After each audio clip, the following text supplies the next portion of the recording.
Tonight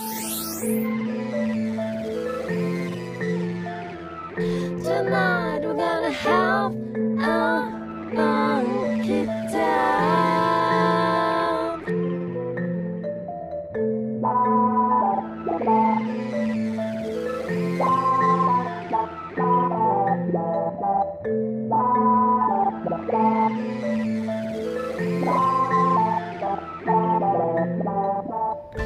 Welcome back to the Tin Man Podcast, where we know a little bit about a lot and a lot about a little bit. Now, I did a video a while back. Basically, it was a video from the Catholic Investigative Agency, basically giving a summary on the Rockefeller Foundation and all the things that it's influenced and tried to take out, like the Catholic Church, the sexualization, a bunch of other things, and I come across this thing a long time ago. It was, years ago. But this was the first Rockefeller Foundation website that I had seen. It was done in 2010,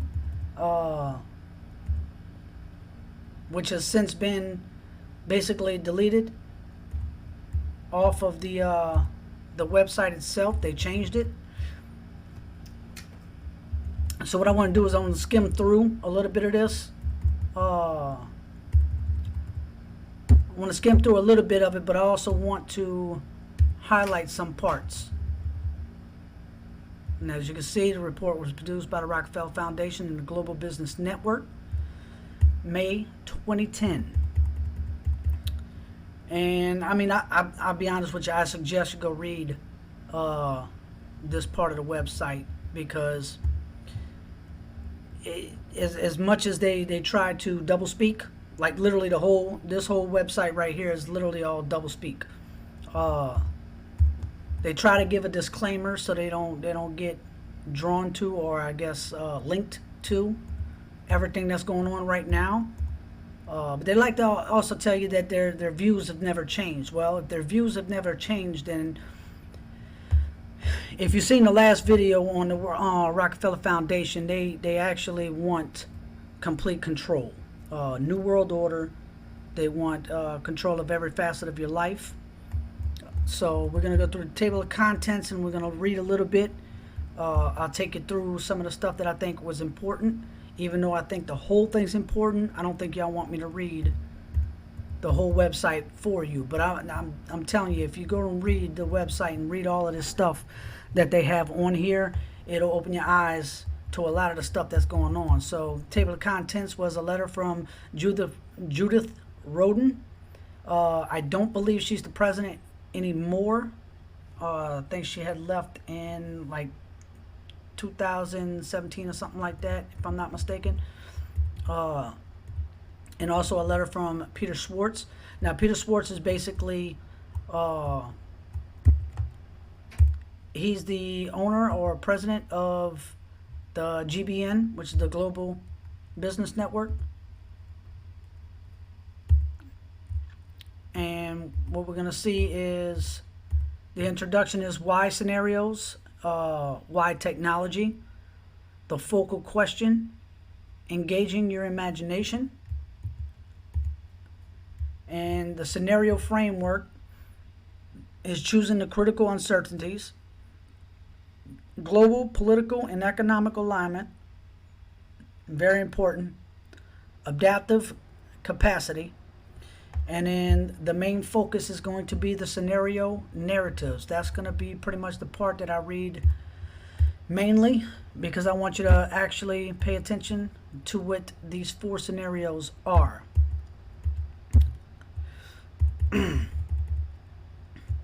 Now, the letter from Judith Rodin.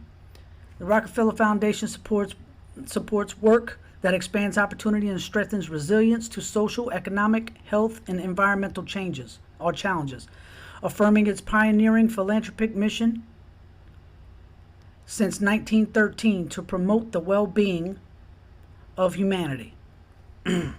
We take a synergistic, strategic approach that places a high value on innovative processes and encourages new ways of seeking ideas to break down silos and encourage interdisciplinary thinking.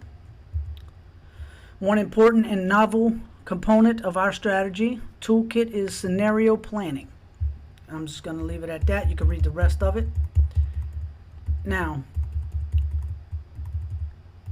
letter from Peter Schwartz, co-founder and chairman of Global Business Network. He's basically the architect of the scenario formats. And I'll read a little bit of his. We are at the moment in history that is full of opportunity. Technology is poised to transform the lives of millions of people throughout the world, especially those who have little or no access tools to the delivery of sustainable improvements of their families and communities. Let's go ahead and zoom in a little bit on that.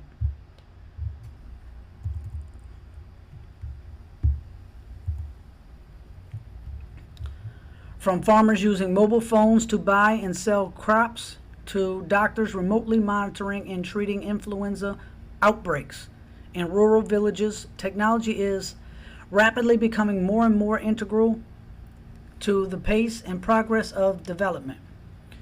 Philanthropy has a unique and critical role to play in this process.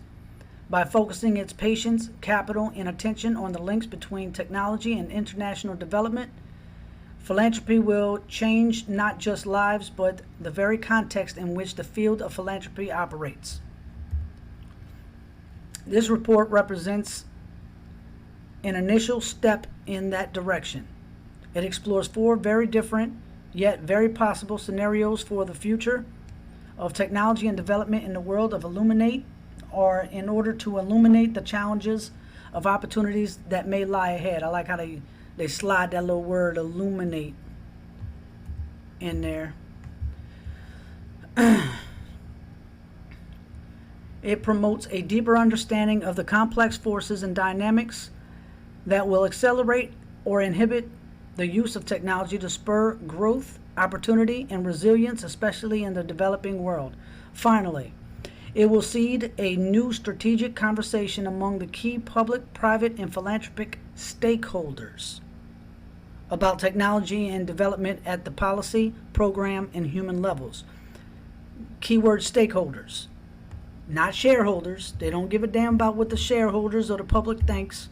It's only about who owns most of the company, who will have a say in these. And we all know who owns majority of the companies, especially in the United States. BlackRock, State Street, Vanguard. The Rockefeller Foundation's use of scenario planning to explore technology and international development has been both inspired and ambitious. Throughout my 40-plus year career as a scenario planner, I have worked with many of the world's leading companies, governments, foundations, and nonprofits, and I know firsthand the power of the approach. Scenario planning is a powerful tool precisely because the future is unpredictable and shaped by many interacting variables. Exactly.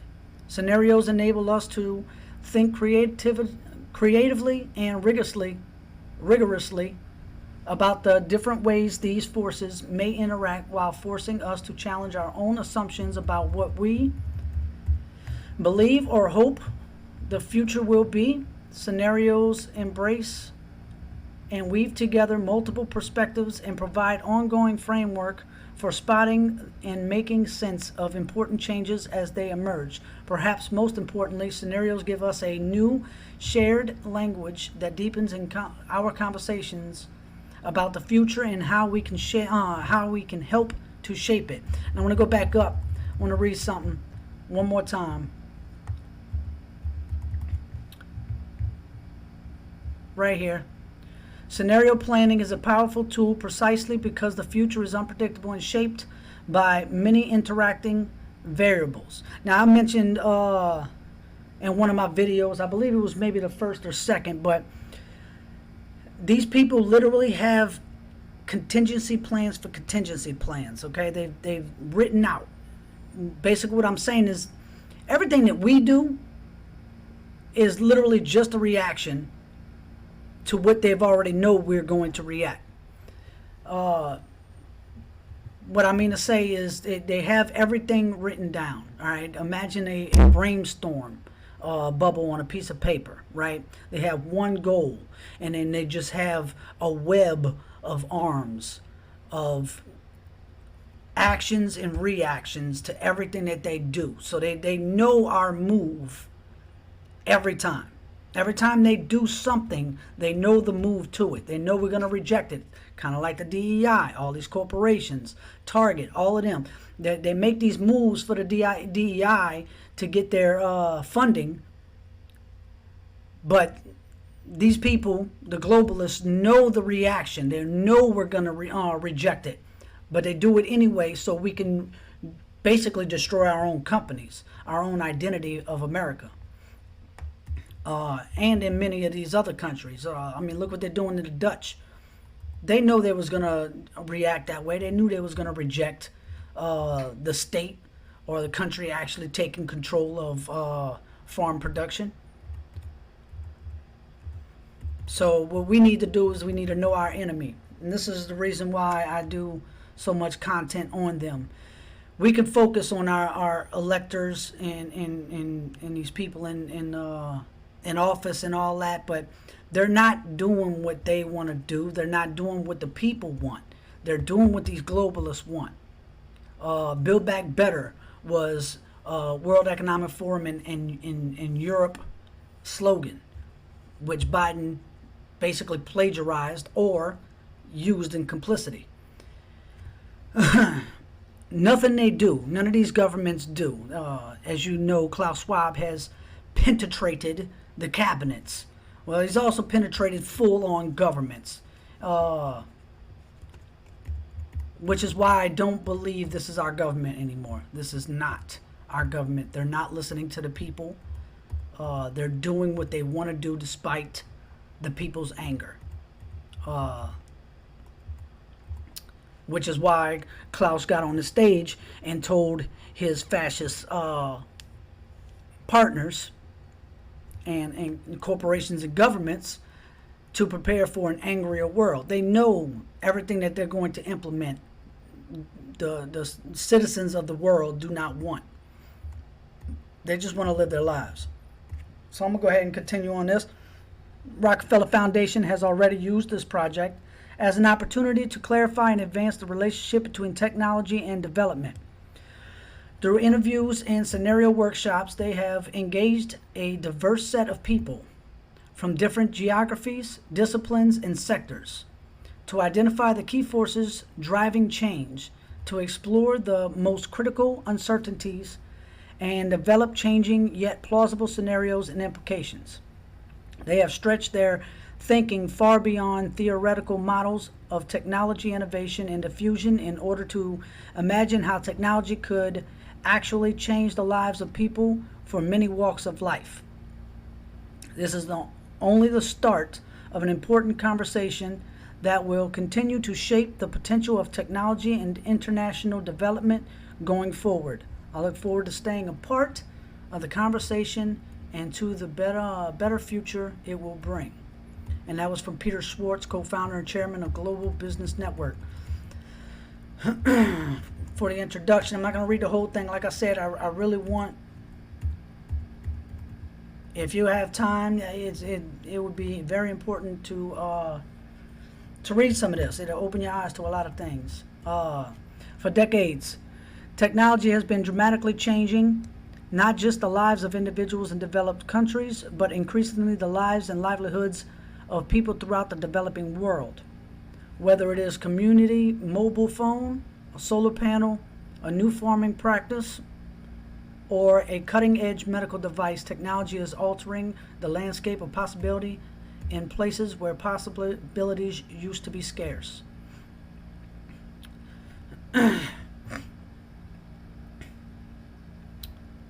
Let's see what else I want to see. I had a couple things I wanted to highlight.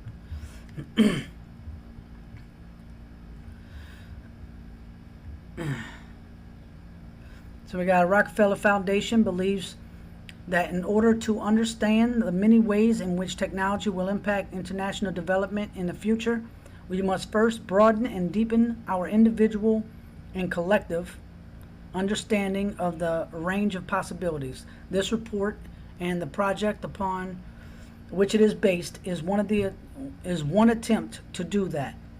In it, we share the outputs and insights from a year-long project undertaken by the Rockefeller Foundation and the Global Business Network, designed to explore the role of technology in international development through scenario planning and methodology, and the GBN is a long-time leader.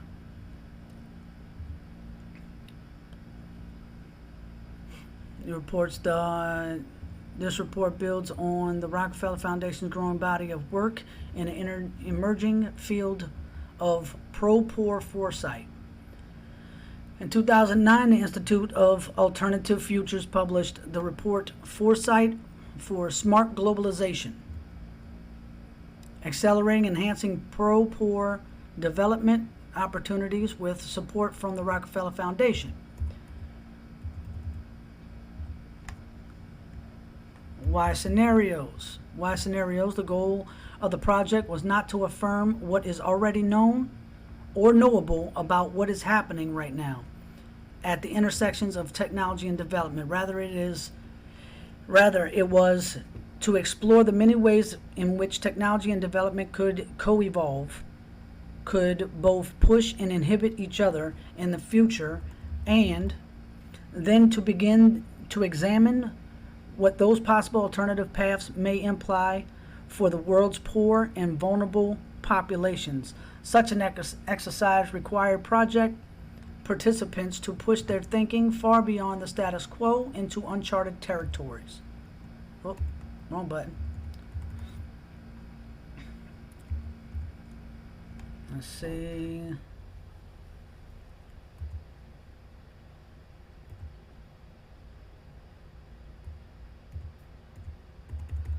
Let's go down. Why technology? Well, we already know why technology. This is I believe that they actually have tried the globalization thing during World War II. They tried the globalization thing. They didn't have the technology for it.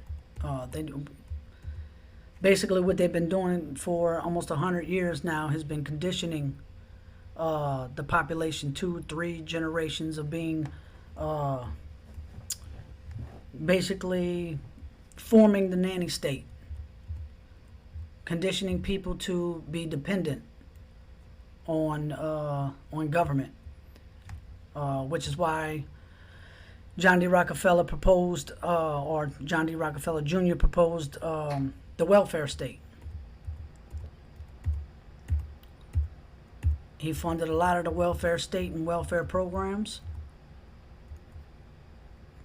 to condition people to be dependent on their government instead of actually working for themselves. They are about the collective and collectivism and not the individual. So they now have the technology, which is why everything has been accelerated. So I'm not going to read too much more of that.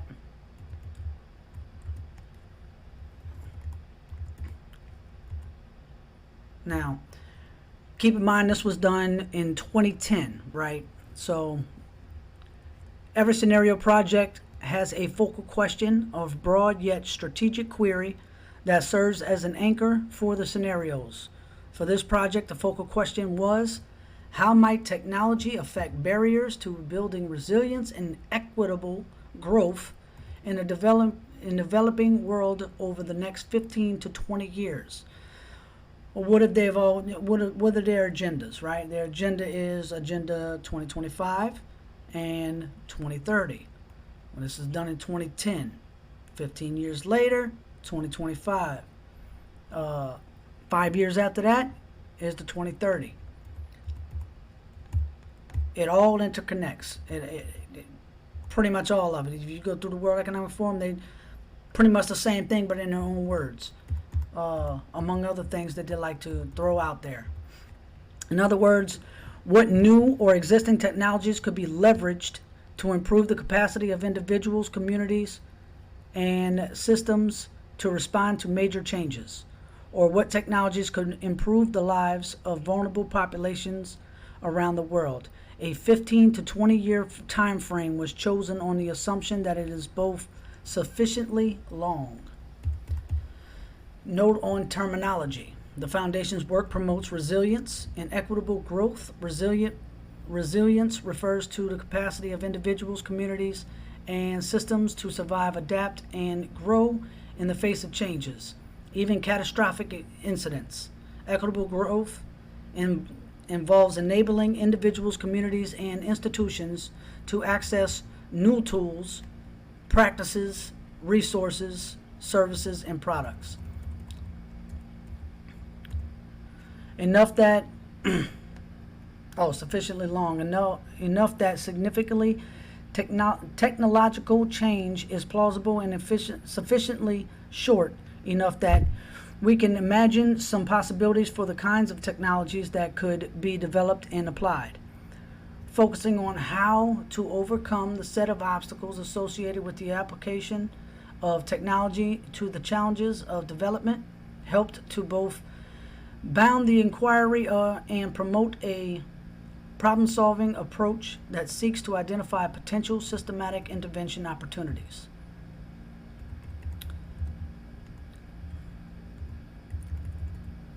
Further reading on technology and development.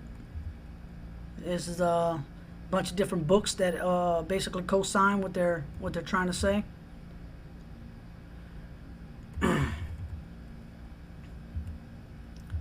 Scenario framework. Rockefeller Foundation and GBM began the scenario process by surfacing a host of driving forces that would affect the future of technology and international development. These forces are generated through both secondary research and in-depth interviews with Foundation staff, Foundation grantees, and external experts.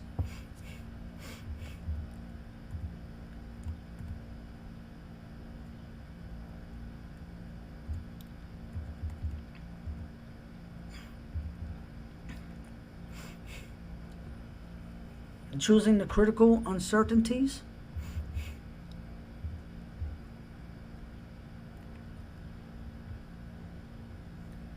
During this project scenario creation workshop, participants who presented a range of regional and international perspectives selected the two critical uncertainties.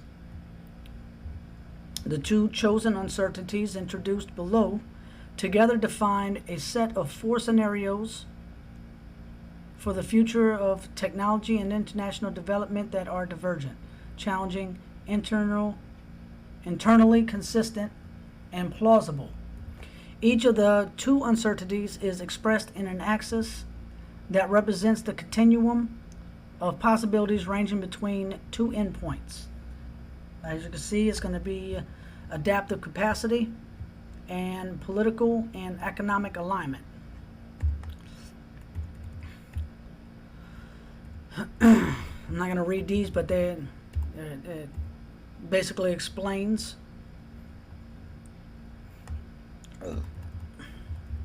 what each of them mean. What we're going to do is we're going to go ahead and move on to the axis. Now, as I read some of these scenarios, they're going to start making sense. They're going to be relative to what you're experiencing today. For I do not believe this is just scenarios. I believe this was the plan in which they wanted to implement. What's crazy is they try to throw a disclaimer up saying that these are just scenarios. So they changed like dates and names, different stuff like that, just so it wouldn't directly connect to them. But if you know who these people are, then you already know it's just doublespeak. That's all it is. As one likes to say, they saying the quiet part out loud. Lockstep. Lockstep is the first one. I believe we have started going through that with the pandemic. Lockstep described as a world of tighter top-down government control and more authoritarian leadership with limited innovation and growing citizen pushback. Man, if that don't describe what the hell we've been going through. And you have Hack Attack. Hack Attack is described as an economically unstable and shock-prone world in which governments weaken, criminals thrive, and dangerous innovations emerge. Clever Together. Clever Together is a world in which highly coordinated and successful strategies emerge for addressing both urgent and entrenched worldwide issues. Now, when they say clever together, that does not mean the people. They do not mean the people at all. They mean stakeholders are clever together. They will force behaviors, in the illustrious words of the CEO of BlackRock, Larry Fink. We're going to force behaviors. Clever together. Smart Scramble. An economically depressed world in which individuals and communities develop localized, makeshift solutions to a growing set of problems. And we're going to read a little bit more on each of them. I'm going to go ahead and read out the scenarios for you. So this is the axis in which they have.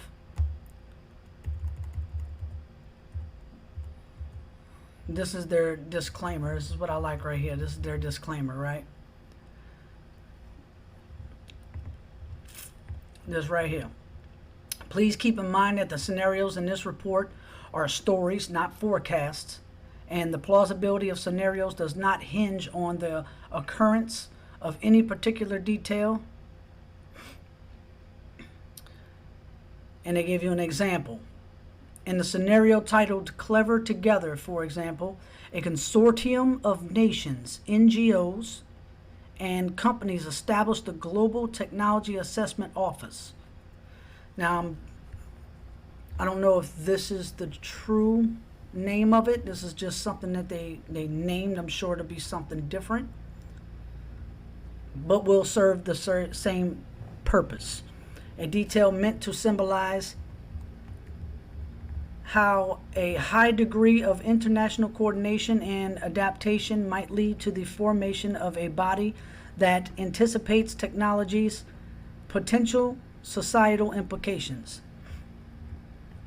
That detail, along with dozens of others in each scenario, is there to give you a more tangible feel for the world described in the scenario. Yes, to me, this seems like just wants to condition you into getting ready for what they're about to do. Please consider names, dates, and other such specifics in each scenario as proxies for types of events, not as necessary conditions for any particular scenario to unfold. That's their disclaimer. No, this ain't it. It's not what we're doing. We're just making stories up and just to show you what it could look like. Yeah, spare me. We now invite you to immerse yourself in each future world and consider 4 different visions for the evolution of technology and international development to 2030. I do not believe that there's only one scenario in which we go. I believe they're trying to implement all 4 of them. So, this will bring us to the first scenario, Lockstep. I read you what Lockstep means, so we're going to go ahead into the scenario itself. In 2012 or in 2018, or no, 2020. I'm sorry, and I'm gonna try to read it in present times. In 2020, the pandemic that the world had been anticipating for years finally hit. Unlike in 2009's H1N1, the new influenza strain originating from wild geese. I thought it was mosquitoes. That's what I thought it was extremely virulent and deadly. Even the most pandemic prepared nations were quickly overwhelmed when the virus streaked around the world, infecting nearly 20% of the global population and killing 8 million in just 7 months. The majority of them healthy young adults. The pandemic also had a deadly effect on economies. International mobility of both people and goods screeched to a halt, debilitating industries like tourism and breaking global supply chains. Even locally, normally bustling shops and office buildings sat empty for months, devoid of both employees and customers. The pandemic blanketed the planet, though disproportionate numbers died in Africa. Southeast Asia, and Central America, where the virus spread like wildfire in the absence of official containment protocols. But even in developed countries, containment was a challenge. The United States' initial policy of strongly discouraging citizens from flying proved deadly in its leniency, accelerating the spread of the virus not just within the United States, but across borders. However, a few countries did fare better, China in particular. The Chinese government's quick imposition and enforcement of mandatory quarantine for all citizens, as well as its instant and near hermetic sealing off of all borders, saved millions of lives, stopping the spread of the virus far earlier than in other countries and enabling a swift post-pandemic recovery, which is bullshit. We all know what happened in China. It says China's government was not the only one that took extreme measures to protect its citizens from risk and exposure. During the pandemic, national leaders around the world flexed their authority and imposed airtight rules and restrictions, from the mandatory wearing of face masks to body temperature checks at the entries of communal spaces like train stations and supermarkets. Even after the pandemic faded, this more authoritarian control and oversight of citizens and their activities stuck and even intensified. In order to protect themselves from the spread of increasingly global problems, from pandemics and transnational terrorism to environmental crises and rising poverty, leaders around the world took a firmer grip on power. At first, the notion of a more controlled world gained wide acceptance and approval. Citizens willingly gave up some of their sovereignty and their privacy to more paternalistic states in exchange for greater safety and stability.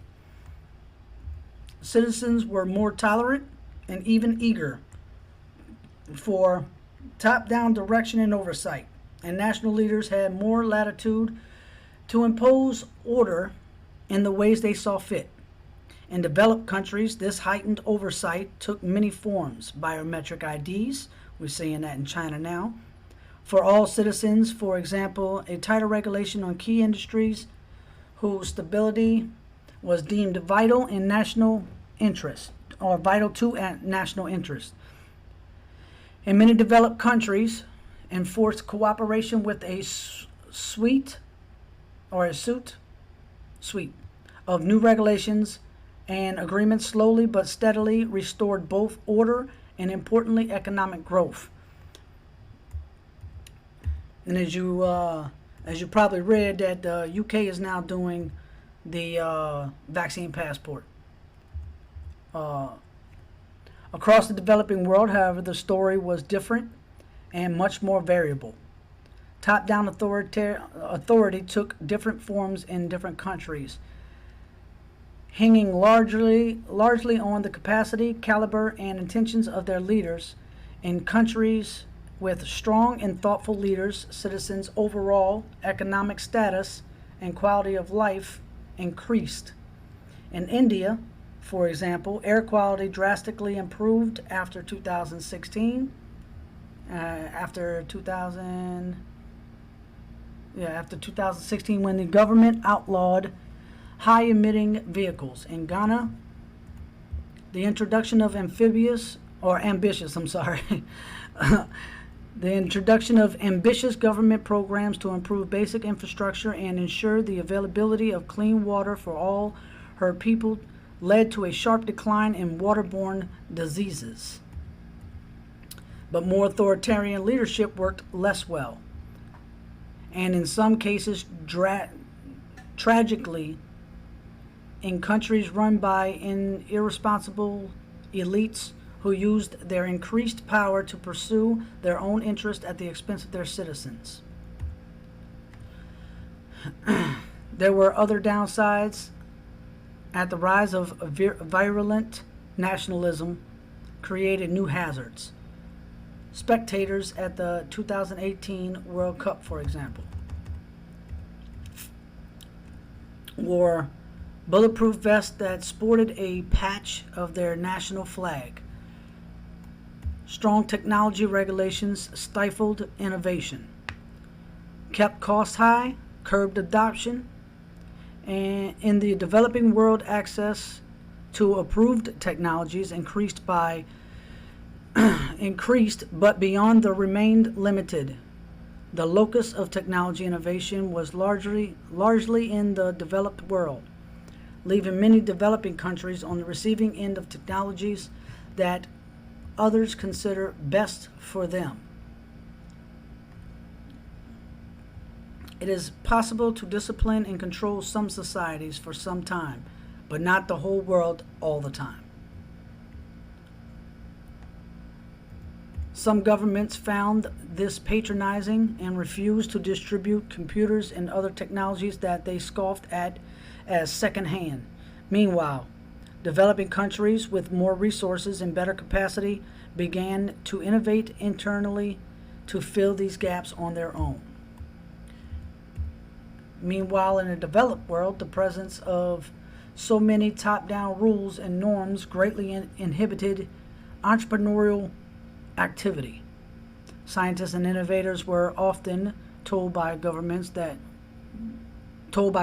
what research lines to pursue and were guided mostly towards projects that would make money, e.g. market-driven product development, or were sure bets, e.g. fundamental research, leaving more risky or innovative research areas largely untapped.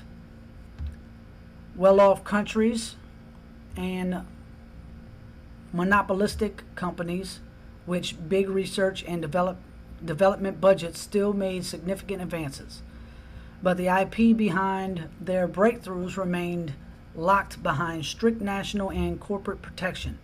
Russia and India imposed stringent domestic standards for supervising and certifying encryption-related products and their suppliers, a category that in reality meant all IT innovations. The US and the EU struck back with retaliatory national standards, throwing a wrench in the development and diffusion of technology globally. Especially in the developing world, acting in one's national self-interest, most are often meant seeking practical alliances that fit with those. Zoom in a little bit.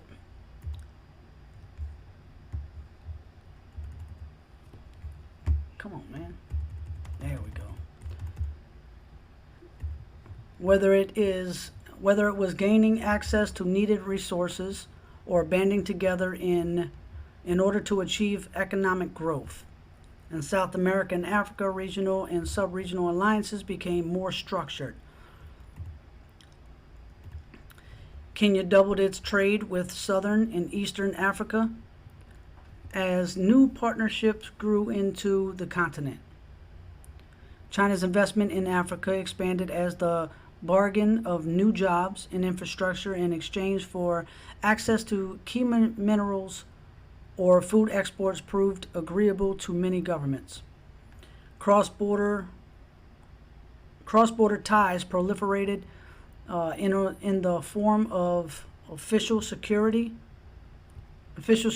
aid, while the development of foreign security teams was welcomed in some of the most dire failed states.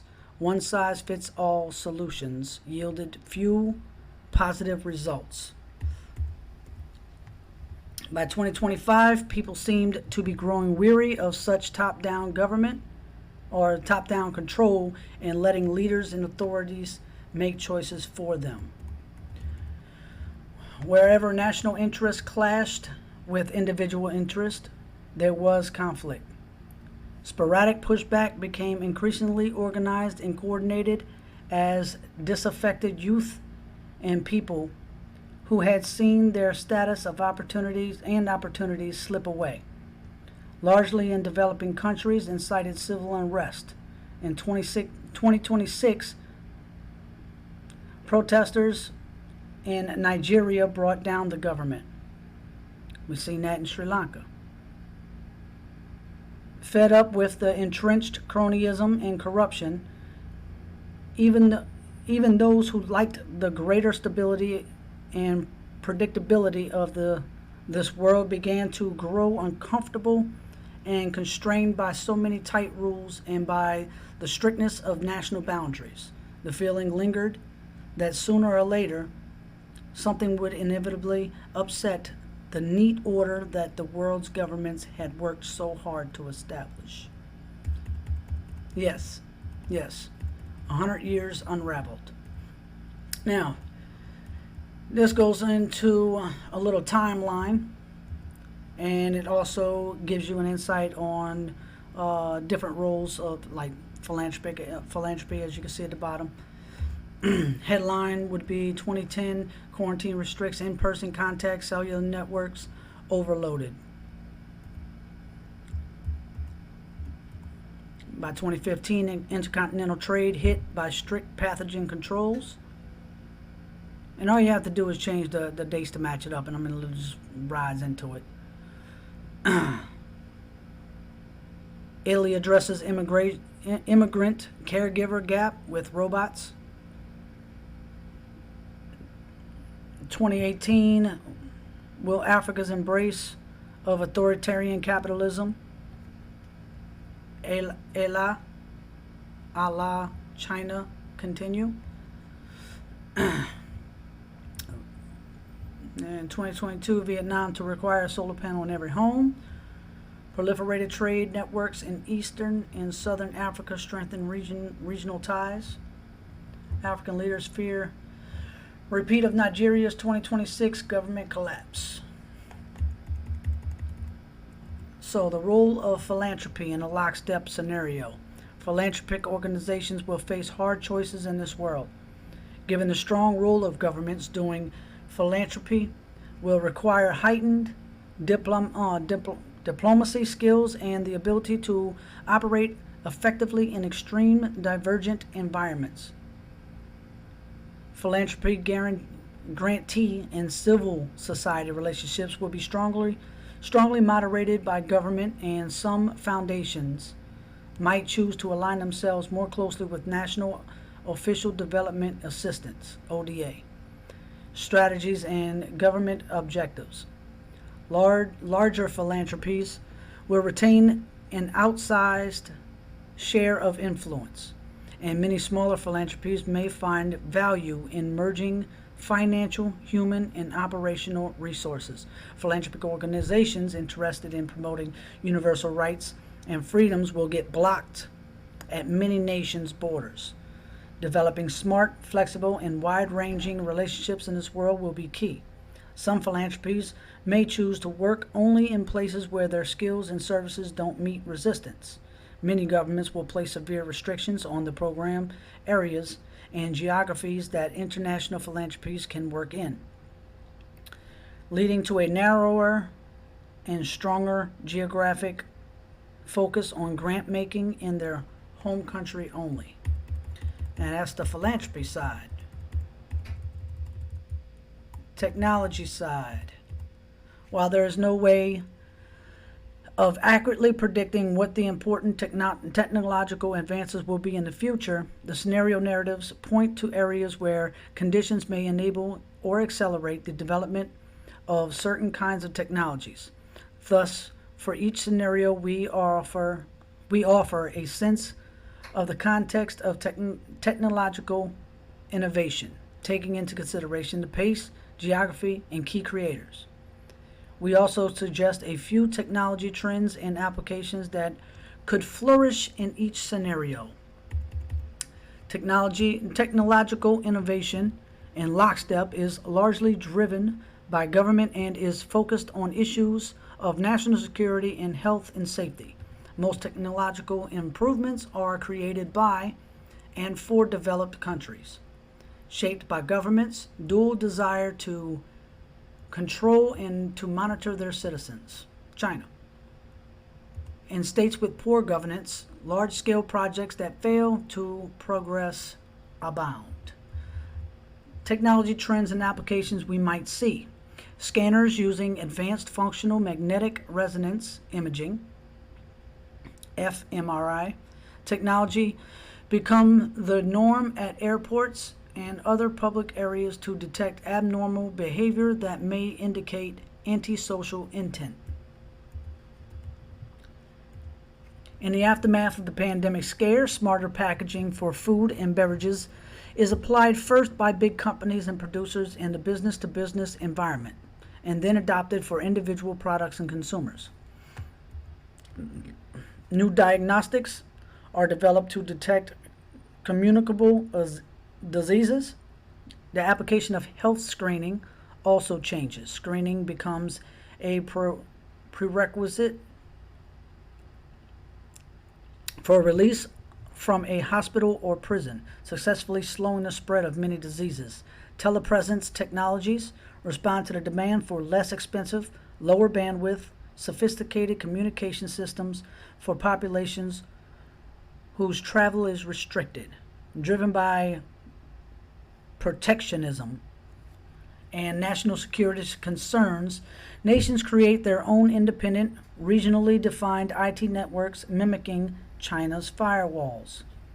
Governments have varying degrees of success in policing internet traffic, but these efforts nevertheless fracture the World Wide Web.